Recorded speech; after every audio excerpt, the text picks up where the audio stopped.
G'day viewers, it's Michael here again and welcome back to SingleRacer.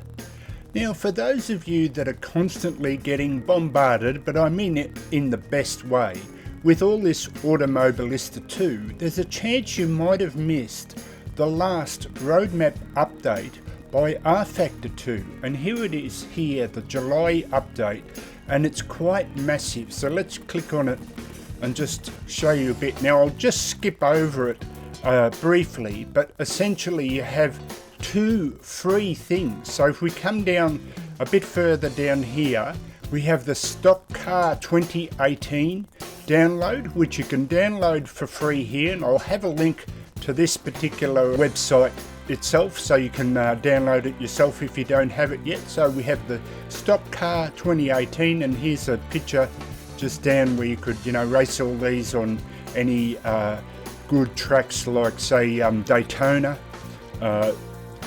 rFactor 2 has a very good Daytona track, so that's a possibility. But also a new we have a new GT3 car here, the Bentley Continental, so that's new as well, but that's up and coming. That's not quite available yet, but in the works, as they say. And if we come down even further, we have a free track as well. We have this I'd pronounce it LOCK DRUMMOND, I hope that's correct, but yeah, it's a free track, and I'll just bring it down a bit further here, and you can download that here as well, just simply by clicking on the Steam link and then clicking on subscribe, and you can download, and that's what I'll feature in the video today. I'll take a handful of cars and go around this track and show you what it looks like. But just a bit of a gripe for myself, because I'm brand new, even though it came out in 2013 and now it's 2020, I'm still brand new to rFactor 2, and I've got to say I'm not that keen on the way they're doing their pricing and cars, because if I come down to here as just as an example, is that the Ferrari 488 was a separate car, the Radical is a separate car, and now the Bentley is a separate car. Plus, they've even done these little packs where you've got two cars in the one pack. And so for a newbie like me, I've got to be very careful, because I believe you can buy the car twice. Don't hold me to that, but that's my understanding. So I have to check, because I bought the original GT3 pack and the endurance pack, but I'm almost certain that in that endurance pack I already have the Senna GTR and Aston Martin Vantage. Now all I'm saying is, as a newbie still not quite used to it, it's like maybe these are different versions, and so I have to double check, am I buying the same car, or is this a different version of the car? So all I'm implying here is that I think Assetto Corsa Competizione have done it much better, where they say, okay, here's all the GT4 pack, or if you buy the original game, here's all the GT3 cars, rather than splitting it up into little groups to be honest, I think to make more money, which is good to support the company itself. I don't mind that, but it just makes it very confusing for newbies who are coming to the sim as brand new, and they go, oh, this is all so confusing, and I just don't like that confusing aspect. Whereas if we take for example Assetto Corsa, even though they did have groups of DLC, they've reached a point now where you can buy the ultimate pack and you get everything. I just did it with Race Room, but rFactor 2 continually wants to split these things up into little confusing bits. I understand that you could hand pick what you want, that could be a plus, but a negative is that I have to keep checking, oh, do I have this already? I'm not sure. So it's very confusing for me. So anyway, that little rant aside, let's go down now and we'll check out this new track, which is totally free here, LOCK DRUMMOND, and we'll see what it looks like on the track itself. So this is Michael signing out for SingleRacer. I'll catch you next time. See you later, and let's go hot lapping. Okay folks, so as we have a brief look around the new menu, for those that don't like the shaky VR, because I'll be doing this live, I'll have an external camera view as well as we get ready to race here on this new track, LOCK Drummond. The lights are going red and we're off.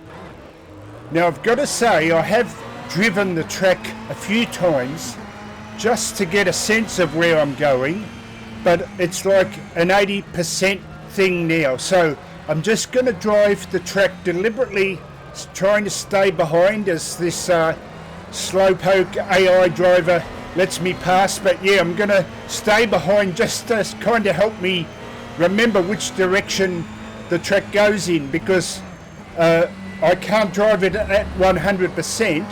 Now I have the AI at 100%, but usually it's 120% where it gets really hard to catch them. But I love this section here. So I know this section pretty well, but from here on I'm sort of not quite sure if it's left or right. So if you see me a bit all over the place, that's why. But it's a brilliant track.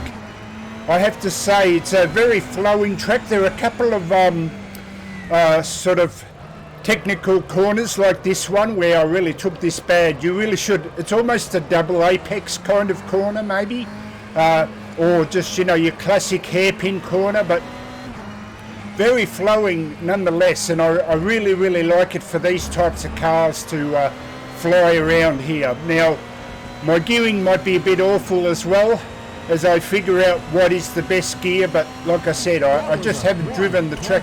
6.83. Enough, thank you, crew chief. And it's not the proper crew chief, but you know, it'll do. So yeah, I'll just kind of show off the track as much as possible. See, there's an example of my poor gearing. Is I'm just not quite sure what gear to take it in.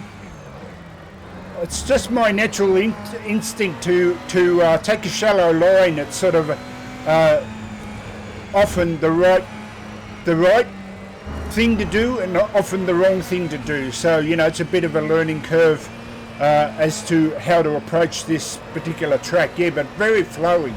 And I have to say, I love all the incidental touches, you know, like the flag marshals and the little arrow there. I don't know if you noticed, just to confirm which direction I need to go in. So it's all the touches, but I love the flashing lights all around the track. It really, really gives it an atmospheric type of feel to it.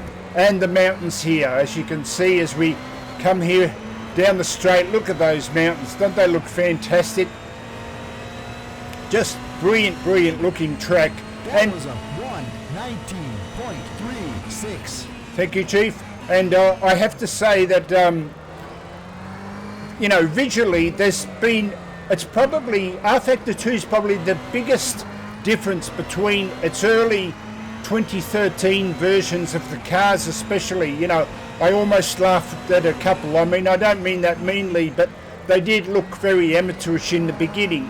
You look at the interior of this, looks absolutely fantastic.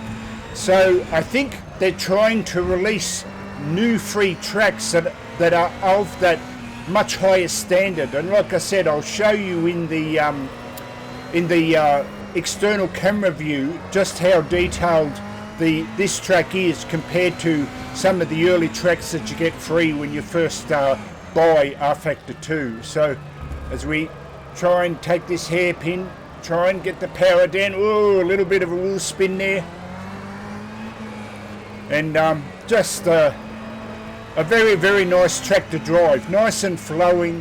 Oh, well, there you go. See, now I often refer to myself as an amateur channel, not a professional one. And there's a great example just before the final lap of why I'm an amateur.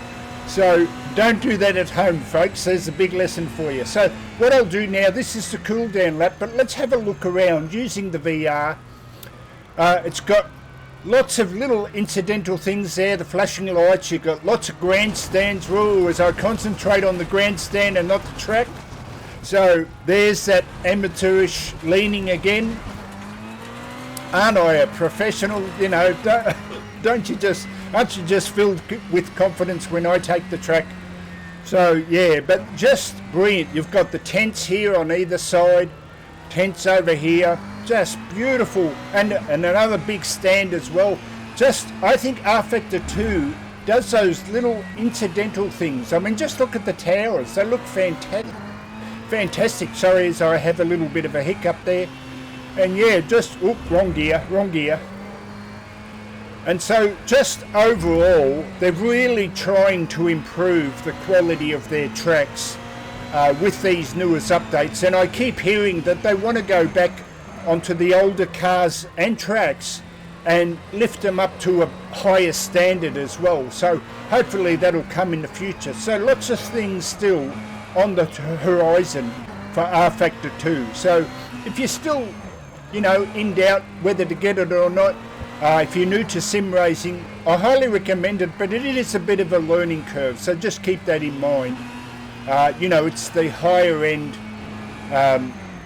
sort of good physics, good force feedback, but at the not quite at the stage with the AI and the not the AI, sorry, the UI, the menu and everything, which they're trying to improve. So it's clear that my crew weren't impressed with those 3 laps, as it sounds like they're fixing up me to go out again in a kind of a pit stop. I haven't worked out how you just bring that to a close, so I'll end it here. So as we go to the external camera replay, this is Michael signing out for SingleRacer. I'll catch you next time.